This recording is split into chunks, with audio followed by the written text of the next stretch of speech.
अध्याय 123 प्राणघाती शैतान धनुष। तुम कबीर विल्सन हो, है ना?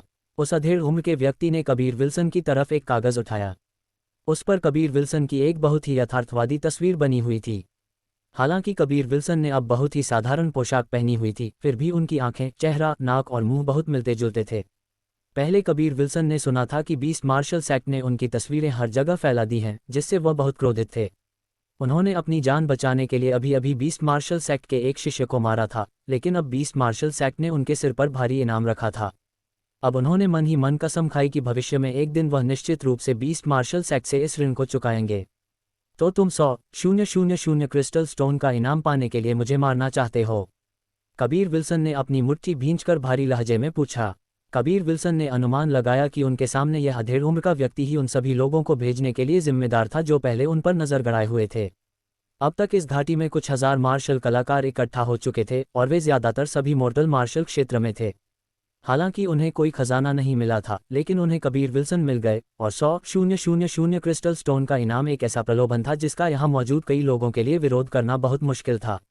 हालांकि उनमें से किसी ने भी कोई कदम नहीं उठाया और सभी ने इंतजार करो और देखो का रवैया अपनाया। इसके अलावा वे सभी जानते थे कि कबीर विल्सन से निपटना आसान नहीं था। बीस्ट मार्शल सेक्ट के अनुसार जब तक कोई तुम्हारा सिर ला सकता है उसे 100,000 क्रिस्टल स्टोन मिलेंगे। हालांकि अगर तुम विरोध नहीं करते हो तो मैं इनाम के लिए तुम्हारे शव को साबुत छोड़ सकता हूं। उस अधेड़ उम्र के व्यक्ति ने अपने हाथ में रखी तस्वीर को वापस लेते हुए ठंडी मुस्कान दी। उस अधेड़ उम्र के व्यक्ति ने एक काला चोगा पहना हुआ था और उसके पूरे शरीर से एक अजीब ट्रू क्यूई निकल रही थी, और यह उसके आसपास के लोगों से बहुत अलग थी। इसके अलावा कबीर विल्सन ने महसूस किया कि यह ट्रू क्यूई की सांस कुछ हद तक समान थी। क्या तुम 100 पॉइजन सेक्ट के शिष्य हो? कबीर विल्सन ने ठंडे लहजे में पूछा। 100 पॉइजन सेक्ट 5 महान शैतान सेक्टों में से एक था। चेनवू 9 प्रोविंसेस के मार्शल कलाकारों द्वारा ये सबसे ज्यादा डरा हुआ शैतानपद सेक्ट भी था।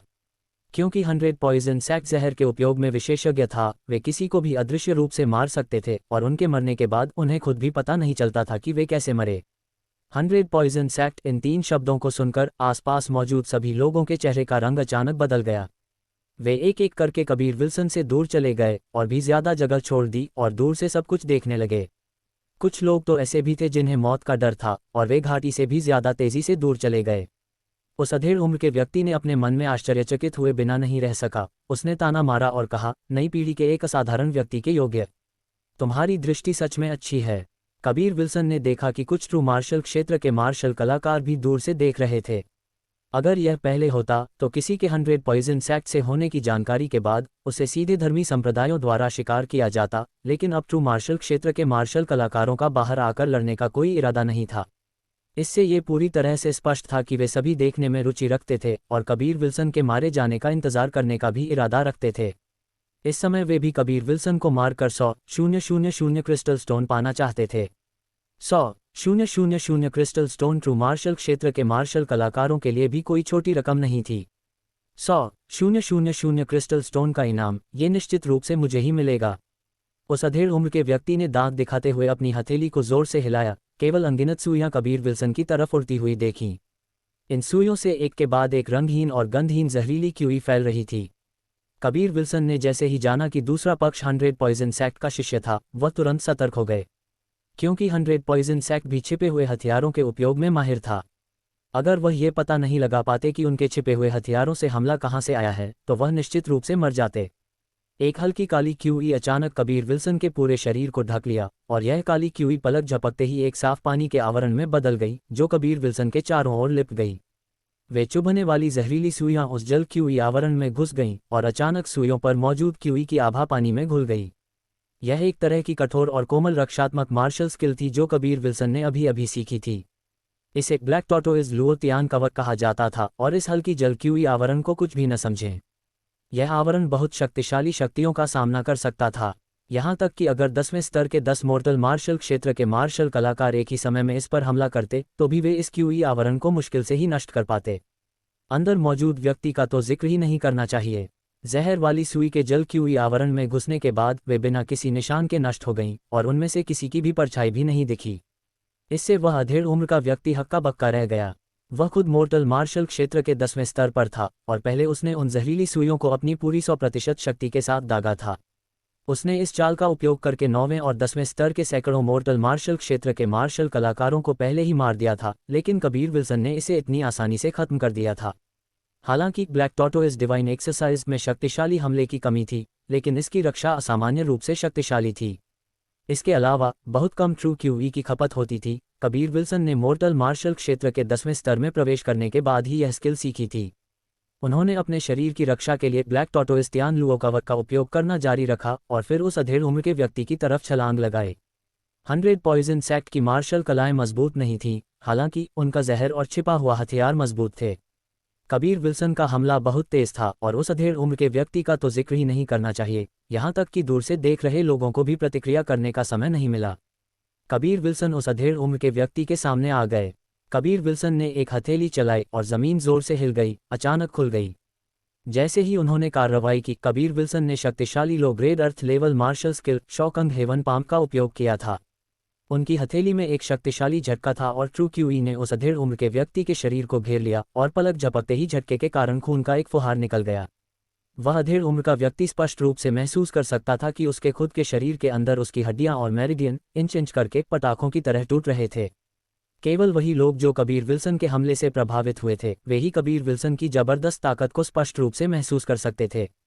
नहीं तो कौन विश्वास करता कि यह मोर्टल मार्शल क्षेत्र के 10वें स्तर पर जारी की गई शक्ति थी। कबीर विल्सन ने ठंडी मुस्कान दी जब उन्होंने जमीन पर लेटे हुए अधेड़ उम्र के व्यक्ति के दर्दनाक चेहरे को देखा। जैसे ही उन्होंने उसका सिर काटने का सोचा, उन्होंने देखा कि अधेड़ उम्र का व्यक्ति एक पिच ब्लैक क्रॉसबो निकाल रहा था। वह स्पष्ट रूप से पिच ब्लैक क्रॉसबो से एक काला तीर निकलते हुए देख सकते थे, जो सीधे उनके दिल की तरफ जा रहा था। इतना तेज! कबीर विल्सन ने अवचेतन रूप से black tortoise Tian Luo cover की रक्षात्मक शक्ति को मजबूत किया, और जब पिच ब्लैक क्रॉसबो से निकला हुआ तीर पहुंचा तो केवल बैंग की आवाज़ सुनाई दी। कबीर विल्सन के शरीर के चारों ओर लिपटा हुआ क्यूई आवरण अचानक फट गया और एक उंगली जितना लंबा छोटा क्रॉसबो तीर कबीर विल्सन की छाती के सामने रुक गया। इतना करीब था, इसने लगभग मेरे दिल में छेद कर ही दिया था। कबीर विल्सन का सिलहुट चमका, वह हवा में उछले और जमीन पर मौजूद अधेड़ उम्र के व्यक्ति की तरफ एक हथेली चलाई। अजूर ट्रू क्यूई से बना एक विशाल हथेली दिखाई दी और उस अधेड़ उम्र के व्यक्ति पर जोर से दबाव डाला। दबाव ने सब कुछ तोड़ दिया और खून और मांस बिखर गया। कबीर विल्सन ने गहरी सांस ली और उस पिछले तेज और अचानक क्रॉसबो तीर के बारे में सोचते हुए उनके दिल में एक डर था। उस दागे गए क्रॉसबो तीर को देखकर उन्होंने पाया कि यह ट्रू क्यूई से जमा हुआ था और बहुत ज़बरदस्त था। नहीं तो यह उनके शक्तिशाली black tortoise Tian Luo cover को तोड़ने में सक्षम नहीं होता। कबीर विल्सन ने कटे फटे अवशेषों से उस काले क्रॉसबो को बाहर निकाला और इसे साफ पानी से धोया। फिर उन्होंने अपनी खुद की ट्रू क्यूई इसमें डाली और देखा कि क्रॉसबो अचानक एक छोटा काला तीर जमा कर रहा था। क्या ये लेवल 7 स्पिरिट वेपन्स प्राणघाती शैतान धनुष में से तीसरे नंबर पर नहीं है? दूर से एक आवाज़ आई और इससे केंद्र के पास के दर्शक शोरगुल करने लगे। एक लेवल -7 स्पिरिट वेपन बहुत दुर्लभ था और ज़्यादातर ट्रू मार्शल क्षेत्र के मार्शल कलाकारों के पास ही होता था। इसके अलावा शीर्ष दस्तों और भी ज़्यादा ज़बरदस्त थे। कबीर विल्सन का दिल खुश हो गया क्योंकि यह प्राणघाती शैतान धनुष का उपयोग करना बहुत आसान था। ये निश्चित रूप से दुष्ट मार्शल कलाकारों के लिए सबसे अच्छा स्पिरिट वेपन था और जैसे ही वह इसे रखने वाले थे, हवा में एक भयानक क्यूई लहरें उन पर दबाव डालने लगीं। ये ट्रू क्यूई बहुत भारी थी, मानो एक बड़ा पहाड़ जोर से उन पर गिरा हो, कबीर विल्सन के शरीर पर बेरहमी से प्रहार कर रहा हो। उस पल कबीर विल्सन ने केवल अपने शरीर के अंदर अपने आंतरिक अंगों को एक साथ सिकुड़ते हुए महसूस किया। फिर उनका पूरा शरीर फट गया, जिससे उन्होंने मुंह में खून उगल दिया और फिर वह जमीन पर गिर गए। किसी ने उन पर हमला किया, लेकिन वह भी ट्रू मार्शल क्षेत्र का कोई था। कबीर विल्सन ने तुरंत सोचा, ये हमलावर कोई ऐसा व्यक्ति होना चाहिए जो इस प्राणघाती शैतान धनुष को पाना चाहता था। अध्याय 124 रोकू। एक सुंदर नीले रंग का चोगा पहने हुए एक नौजवान धीरे धीरे आसमान से नीचे उतरा, कबीर विल्सन के सामने खड़ा हुआ और झुककर उस प्राणघाती शैतान धनुष की ओर अपना हाथ बढ़ाया। इसके बाद उसने देखा कि शैतान धनुष धीरे धीरे ऊपर उठा और नौजवान के हाथ की तरफ खींच गया। कबीर विल्सन ने ऊपर देखा और उस नौजवान को अपनी आंखों में आग लिए घूरने लगे।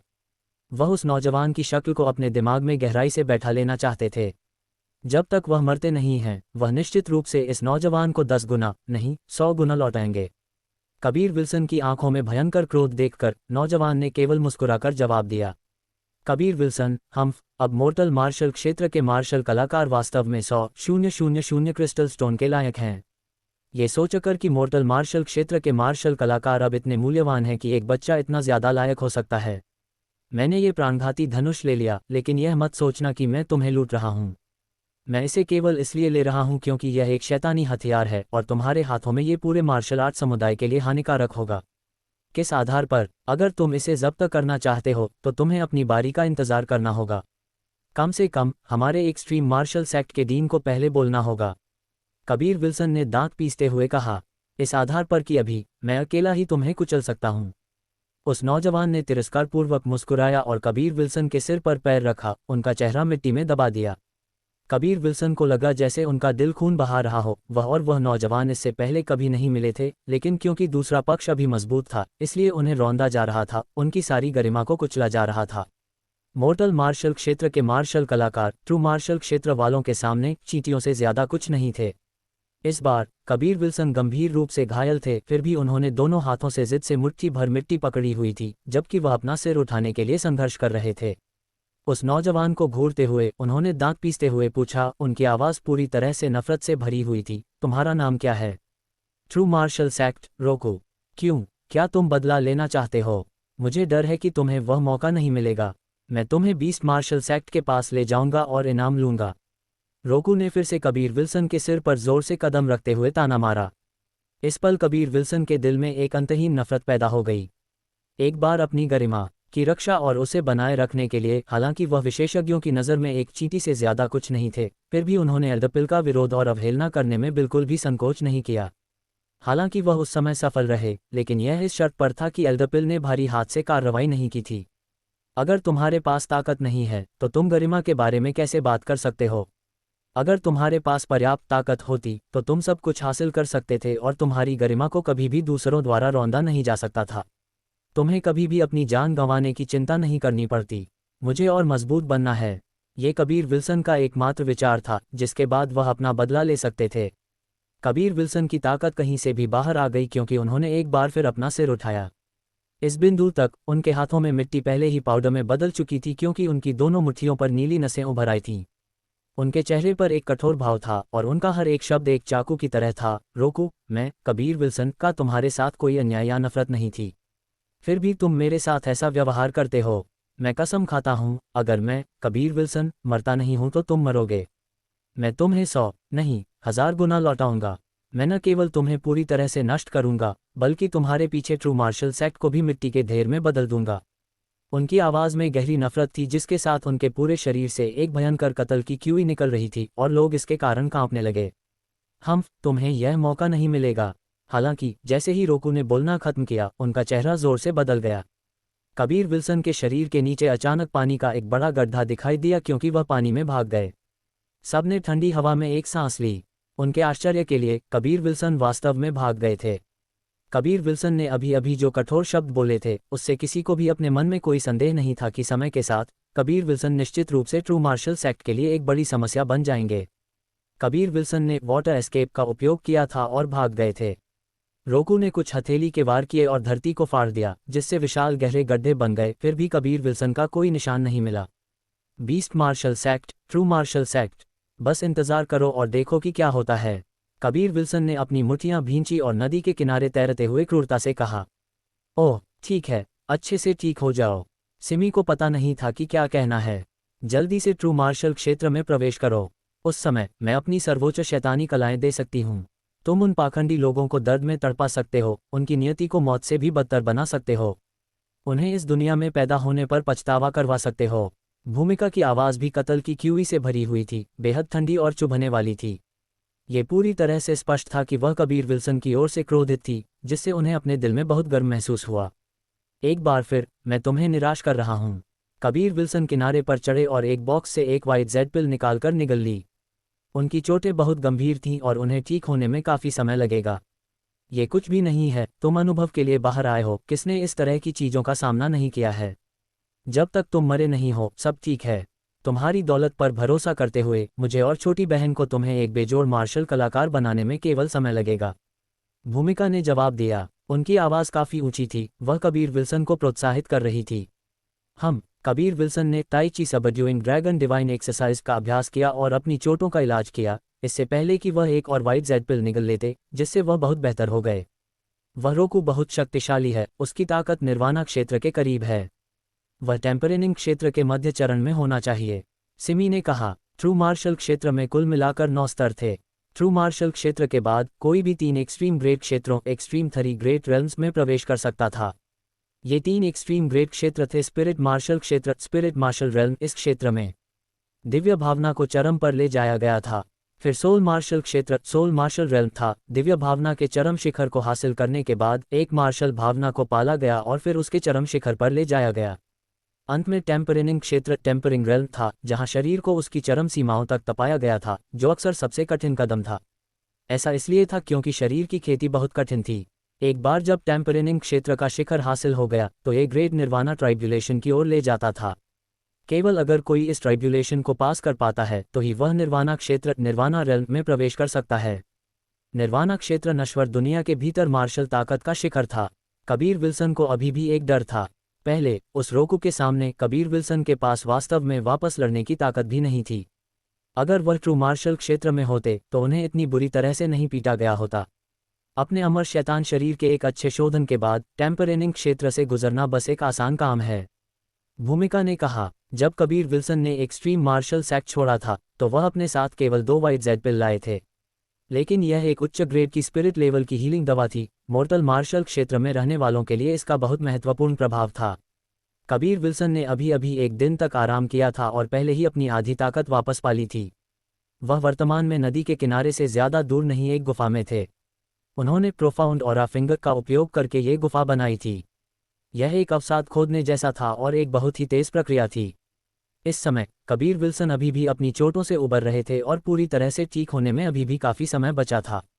वह इस गुफा में छिप गए और अपने पिता द्वारा उन्हें दी गई निम्न स्तर की कीमियाई भट्टी निकाली, इससे पहले कि वह अन्य लो ग्रेड स्पिरिट लेवल की गोलियों के बारे में सीखना शुरू कर देते। TLN, दूसरी लो ग्रेड स्पिरिट लेवल की गोली जिसे वह बनाना जानते हैं, वह है ट्रू क्यूई पिल। जब कबीर विल्सन ब्लूम शहर में थे तो उन्होंने बहुत सारी स्पिरिट लेवल की गोली की सामग्री खरीदी थी और प्रत्येक अलग गोली के लिए कम से कम 10 सेट थे। जड़ी बूटियों में सबसे महंगी वाइट जेड पिल की थी। प्रत्येक सेट की कीमत 2000 क्रिस्टल स्टोन थी। उन्होंने उनके ठीक 10 सेट खरीदे थे। इस बीच ट्रू एलिमेंटल पिल के लिए जड़ी बूटियों के एक सेट की कीमत 1500 क्रिस्टल स्टोन थी और उन्होंने उनके भी 10 सेट खरीदे थे। ये दोनों गोलियां हाई ग्रेड स्पिरिट लेवल की गोलियों में अपेक्षाकृत ज़्यादा मांग में थीं। फिर मार्शल एलिमेंट पिल और गैदरिंग स्पिरिट पाउडर थे, दोनों को लो ग्रेड स्पिरिट लेवल की गोलियों के रूप में वर्गीकृत किया गया था। साथ ही मेल्टिंग पॉइजन पिल और एक्सप्लोडिंग क्यूई पिल भी थे, दोनों मिडिल ग्रेड स्पिरिट लेवल पर थे। उन सभी के लिए उन्होंने प्रत्येक के 20 सेट खरीदे थे। उनके पास ट्रू क्यूई पिल को बनाने में एक ठोस नींव और समृद्ध अनुभव था और उनका मानना था कि उनके लिए अन्य स्पिरिट लेवल की गोलियों को बनाना ज़्यादा मुश्किल नहीं होगा। ज़्यादा से ज़्यादा वह बस कुछ बार विफल हो जाएंगे। गैदरिंग स्पिरिट पाउडर एक क्रिस्टलीय पाउडर था जिसे पानी के साथ लिया जा सकता था। ये पहली बार था जब कबीर विल्सन ने हर्बल पाउडर को बनाया था, लेकिन गोलियों की तुलना में इसे बनाना बहुत आसान था क्योंकि उन्हें ठोस बनाने की आवश्यकता नहीं होगी। 8 बार विफल होने के बाद ही कबीर विल्सन इसे सफलतापूर्वक बना पाए, जिसमें कुल 4 दिन लगे। हालांकि वे सभी उस खराब गुणवत्ता वाली कीमियाई भट्टी का उपयोग करके बनाए गए थे। अगली मार्शल एलिमेंट पिल थी।